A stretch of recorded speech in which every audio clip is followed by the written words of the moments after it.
So if he cheated, I'm not gonna break up with him because I love him and it's gonna hurt, yeah. We're gonna talk about it, but I know at the end of the day he loves me, so.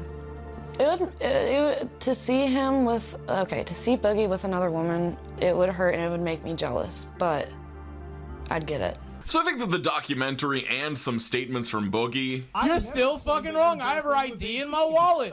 I know how old she is. ...have made it very clear that even for the typical, I guess, relationship between a 49-year-old and a 20-year-old, Boogie's relationship is uniquely odd and concerning. And I think that this extended scene from the documentary that Boogie posted on his own channel drives that point home even further. So this is what we're going to check out today. I do have a longer video planned about this whole thing. Yes, I'm continuing to milk the Boogie situation, but it's been fascinating to me for years. So now that people are watching, I'm like, fuck yeah, I'm going to make these videos. My name is Desiree Davis, and who I am? I'm a camera girl. Just want to get this out of the way right off the bat. A lot of people are mishearing this as cam girl, but she's saying camera girl, as in she's the person that films Boogie when they go out and do travel vlogs and stuff. So the beginning of the clip, she's just explaining that she had a rough upbringing. There was violence involved. I don't know if it was involving her or just around her. She did not feel safe in her home environment.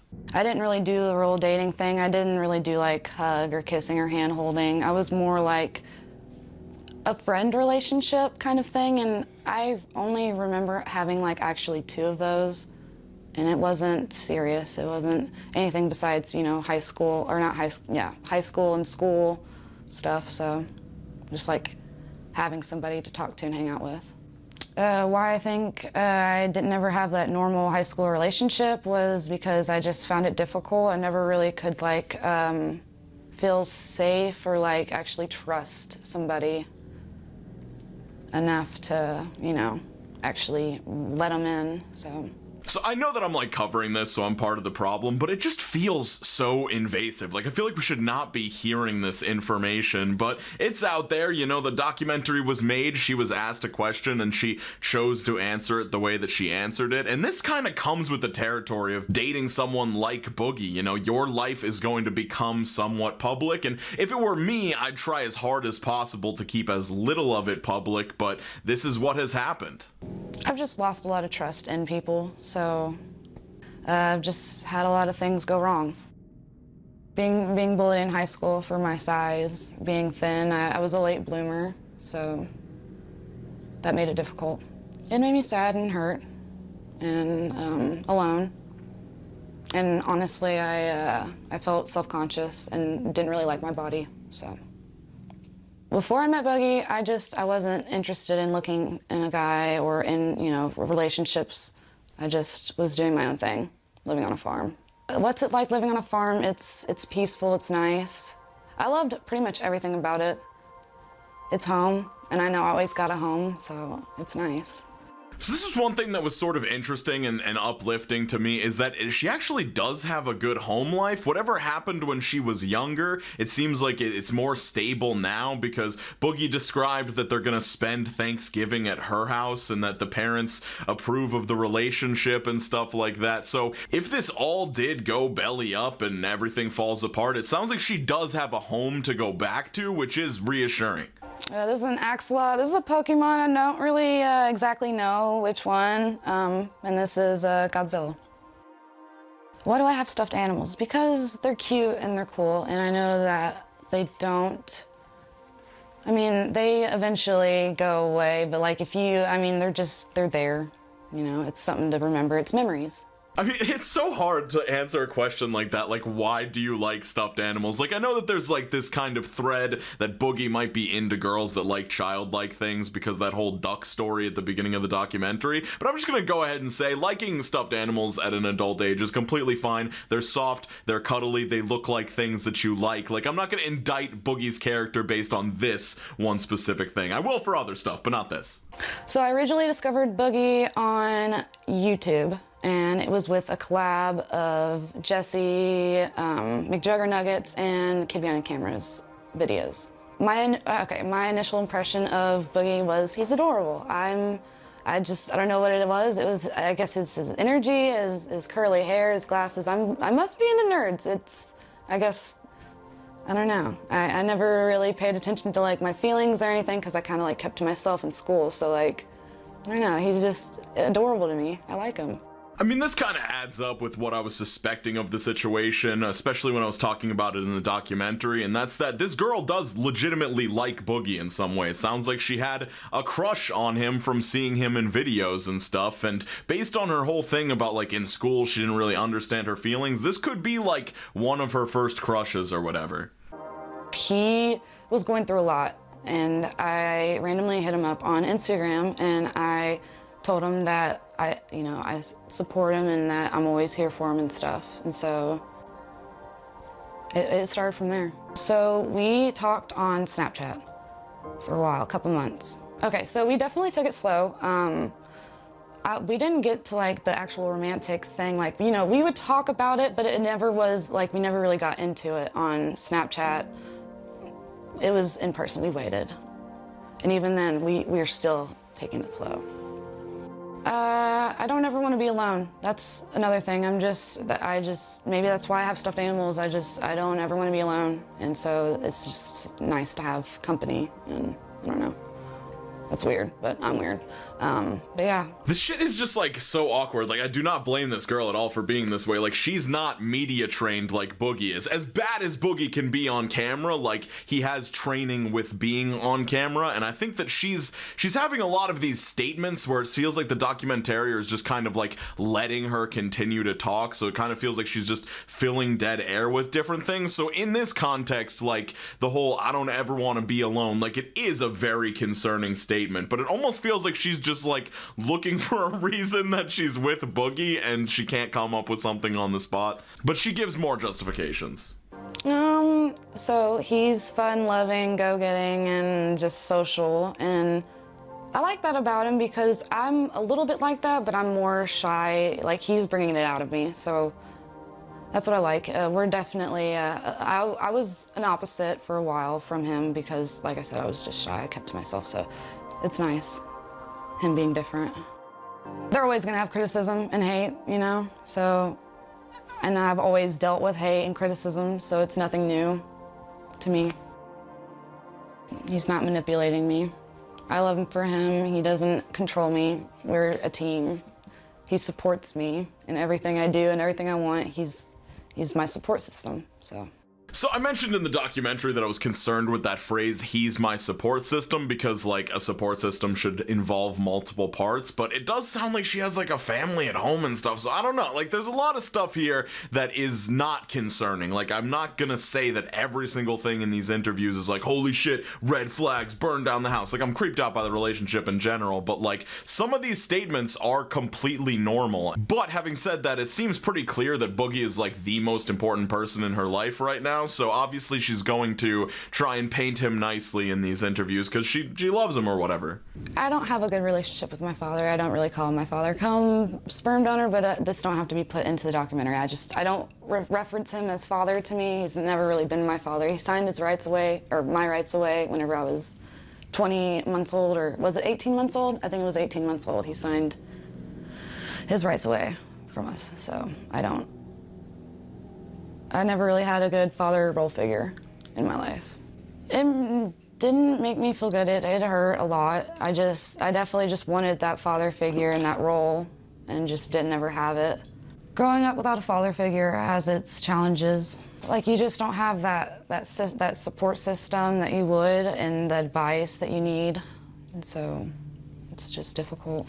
So, like, once again, just such intimate detail. I feel like we do not need to know this. I understand why the documentarian's asking these questions, because I think he's trying to put together, like, the psychological profile of a 20-year-old who would date a 49-year-old, specifically Boogie2988. I mean, there's a ton of baggage that comes with this man, and his life is challenged in so many ways, many of which he created for himself. But I think the documentarian is asking these questions to try and answer those questions for the audience. But but it just feels like we should not be privy to this. And like, once the cat's out of the bag, like, you can't take that back. You can't say that this isn't your life because you already told people. And here comes like we live in a society Cuestar, but like, honestly, it feels like the younger generations are getting more and more comfortable with sharing every single excruciating detail of their life on the internet, and I could not recommend it less. Everybody can do what they want. Obviously she was in charge of what she said, but like, the pressure of the situation, the documentary, the fancy cameras,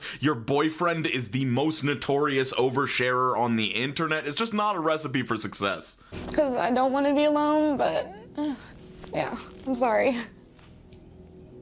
It's hard. What's getting you so emotional?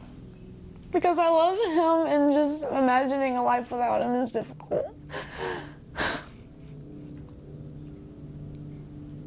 I do.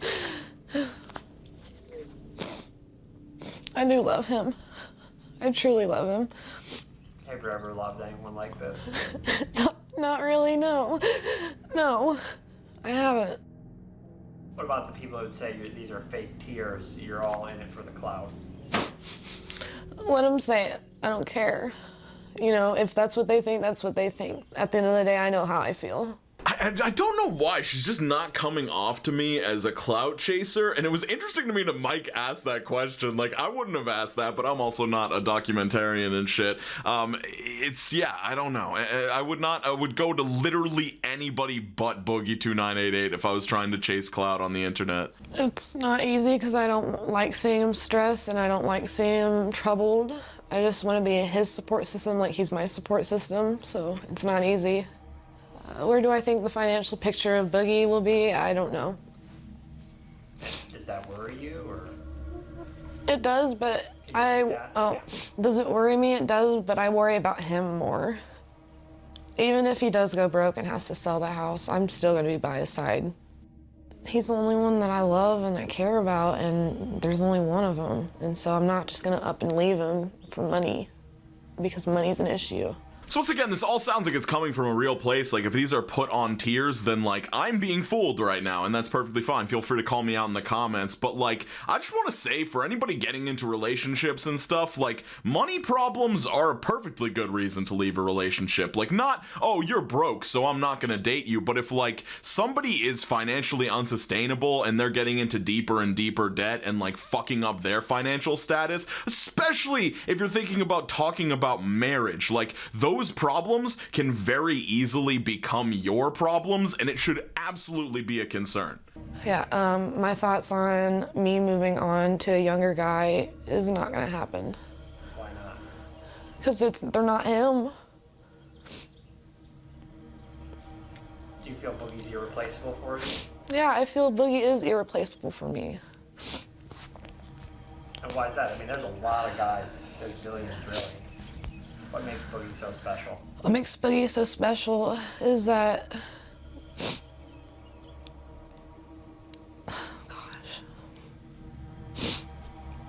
what makes Boogie so special is that he's caring and loving and non-judgmental and has been through heck and back and is still a champ. And so there's nobody, absolutely nobody out in the world that I think is gonna be like him or near as close to being like him, so. That last statement is actually pretty accurate. I don't know if there's anybody out there quite exactly like Boogie2988. He is a very unique man. But yeah, I feel like a lot of these questions are kind of impossible because, like, to someone who's in their first love, obviously all of these answers are just gonna be like, no, I love him, nobody's like him. Like, even if you're in like your second, third, fourth, fifth love, like, your answers are gonna be like that. The difference here is that they've only been together like 3 months when this was filmed, which is an anomaly. It's very strange. They're already talking about marriage, which is understandable for a 20-year-old, but very weird for a 49-year-old. What's the future of the relationship with Boogie? The future in our relationship, I see marriage.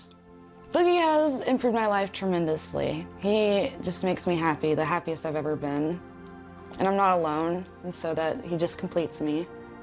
Moving in has been interesting but fun. Like, there has not been a dull moment.